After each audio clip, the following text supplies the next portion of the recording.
नमस्कार दोस्तों, आज का जो हमारा विषय है वह है कौन है पूर्ण परमात्मा, हु इज सुप्रीम गॉड। बहुत ही उलझी हुई ये कहानी है, बहुत ही उलझा हुआ ये रहस्य है। कुछ लोग शिव को पूर्ण परमात्मा बोलते हैं, कुछ लोग ब्रह्मा को पूर्ण परमात्मा बोलते हैं, तो कई लोग कृष्ण को पूर्ण परमात्मा बोलते हैं, तो कई लोग कबीर को पूर्ण परमात्मा बोलते हैं, तो कई लोग अलग अलग भगवानों को, कोई आदि शक्ति को पूर्ण परमात्मा बोल रहा है, कोई निराकार को पूर्ण परमात्मा बोल रहा है, तो कोई किसी देवी देवता अन्य को बोल रहा है, कोई अपने अपने गुरुओं को पूर्ण परमात्मा बोल रहा है। तो ये कौन है पूर्ण परमात्मा? किस धर्म में है पूर्ण परमात्मा? क्या जो सिखों के गुरु हैं वो पूर्ण परमात्मा है? क्या मुसलमानों के जो मोहम्मद साहब थे वो पूर्ण परमात्मा है? क्या ईसाइयों के जो जीसस क्राइस्ट है वो पूर्ण परमात्मा है? तो बहुत सारे ये क्वेश्चन, ये रहस्य छुपे हैं जिनके बारे में आज हम आपको पूर्ण तरह से बताएंगे, ताकि आप इस उलझे हुए प्रश्न के उत्तर को जान सकें और पूर्ण परमात्मा तक पहुंच सकें। तो आप सभी का हम स्वागत करते हैं अपने चैनल में आत्मा से परमात्मा का सफर। तो सबसे पहले लोगों का सोचना यह है कि सबसे पहले सनातन धर्म आया, और उस सनातन धर्म के 18 जो पुराण है उनमें जो कहा गया है वही सत्य है, और वही जो ईसाई लोग हैं वो कहते हैं जो बाइबल में लिख दिया वही सत्य है, बाकी इसके अलावा कुछ सत्य नहीं। ऐसे ही मुस्लिम लोग कहते हैं कि जो कुरान शरीफ में लिख दिया वही सत्य है, उसके अलावा सब कुछ झूठ है। तो ये सबकी अलग अलग भ्रांतियां हैं। बुद्ध के अनुयायियों ने कहा है कि सिर्फ आत्मज्ञान ही सब कुछ है। महावीर ने कहा सिर्फ आत्मज्ञान ही सब कुछ है। तो सभी ने, ओशो ने भी इन्हीं को फॉलो किया। बुद्ध को, महावीर को, इनके बारे में उन्होंने बहुत सी शिक्षाएं बांटी और कहा आत्मा ही सब कुछ है। तो ये अब कौन से भगवान को, किसको हम माने? एक निराकार का अलग अस्तित्व है, ये एक निराकार भी परमात्मा है। तो पहले ये जानते हैं, जो सनातन धर्म की शुरुआत हुई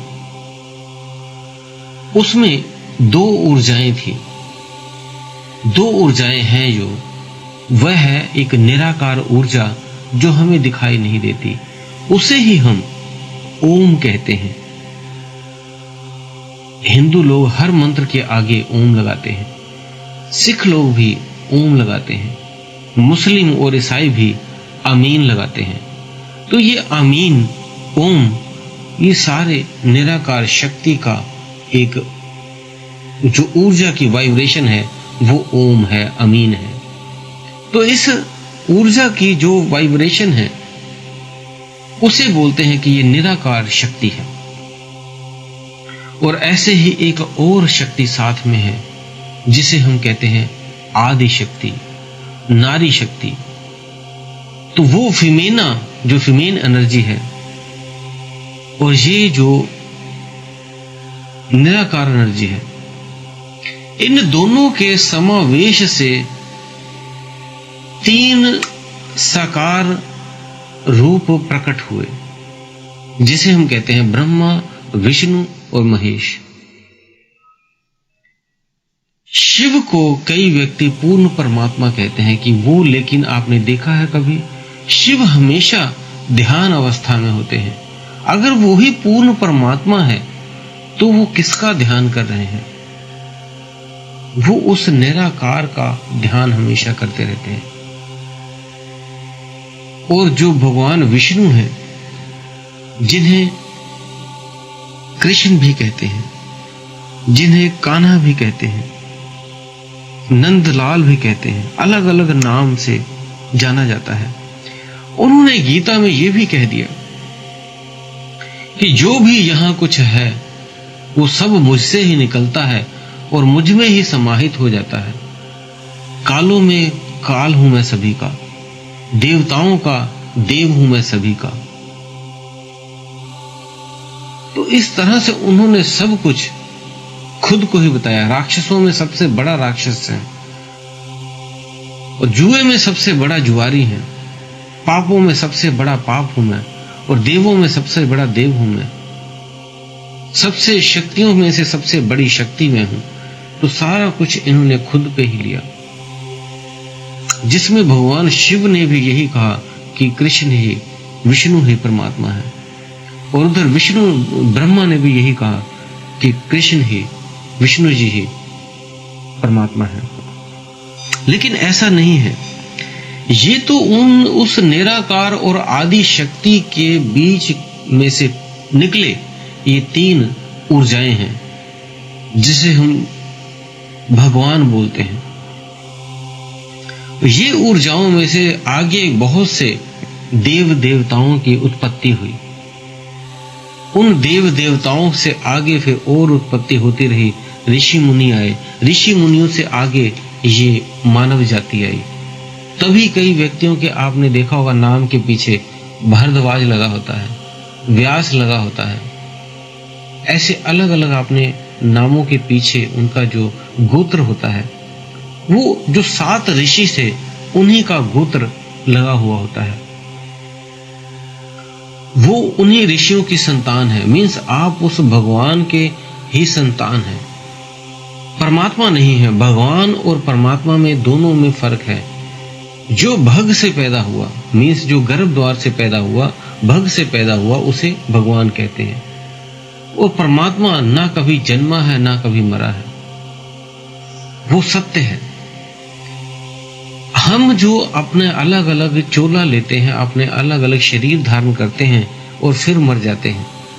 हमारा एक टाइम पीरियड है ऐसे 100 साल का, तो ऐसे ही जानवरों का किसी का 10 साल का, किसी का 20 साल का, किसी का 500 साल का, उतने टाइम में वो मर जाते हैं। ऐसे ही इन देवी देवताओं की भी एक आयु है। जब ये सब कुछ खत्म हो जाता है, दोबारा चारों युग खत्म होते हैं, तो ये सारे देवी देवता भी खत्म हो जाते हैं और दोबारा ये सारी ऊर्जा बन के उस निराकार में समा जाती हैं और आत्माएं आदि शक्ति के पास चली जाती हैं। दोबारा से फिर ये सृष्टि का सृजन होता है। ये दोनों ही करते हैं, निराकार और आदि शक्ति। आदि शक्ति के 3 रूप हैं, आपने देखा है। लक्ष्मी, मां सरस्वती, मां काली। ये 3 रूप से ही इन तीनों का जो है आगे वर्क चला, सिस्टम चला। तो ये इसके बाद का भी क्या, अब भगवान आपको पता लग गया, अब आपको निराकार पता लग गया कौन है, अब आपको देवी देवता पता लग गए कौन है, लेकिन अब परमात्मा कौन है? तो परमात्मा से ऊर्जाएं जो है वो निराकार ने प्राप्त की हैं तपस्या करके। वो ऊर्जाओं को ही दोबारा दोबारा जन्म करके अपने पास रखता है। अगर कोई ऊर्जा बहुत प्रार्थना करती है, तड़प जाती है इस युग से, तब वो परमात्मा को याद करती है, तब वो परम पुरुष परमात्मा के पास पहुंचती है। उसमें कई चीजें बताई गई हैं। जैसे कबीर साहिब को कई व्यक्ति पूर्ण परमात्मा मानते हैं, क्योंकि परम पुरुष से कबीर साहिब जी को एक ऊर्जा निकाल के बनाया गया है। और कबीर साहिब जी जो परम पुरुष से ऊर्जा निकली हैं, उन्होंने ज्ञान दिया कि ये सब भगवान है, परमात्मा कोई और है। अगर पूर्ण मोक्ष चाहिए तो भगवान को अगर पूजोगे तो मोक्ष नहीं मिलेगा, आप किसी और 21 लोकों के बीच में किसी एक लोक में चले जाएंगे। लेकिन इस 21 लोक से परे का जो लोक है, वहां तक जाना है तो आपको उस परमात्मा को याद करना पड़ेगा, जिसका रास्ता कबीर साहिब जी ने बताया।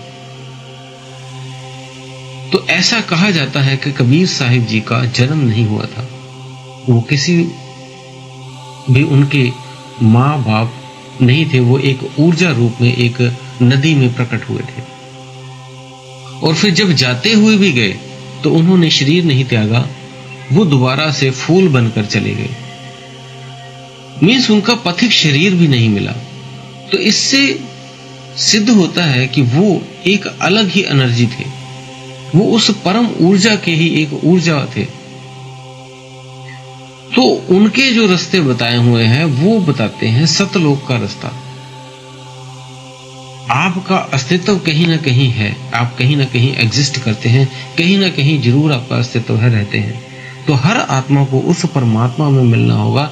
जैसे एक समंदर में एक बूंद, अलग अलग बूंदें निकल गई हैं, तो हम सभी बूंदे हैं, तो उस परमात्मा में मिलना है। तो स्टेप यही है, पहले आप शुरुआती भक्ति करें, मूर्ति पूजा करें, धीरे धीरे साधनाएं करें, मंत्र जप करें, फिर मेडिटेशन में आए, और फिर आपको धीरे धीरे आत्म साक्षात्कार होगा।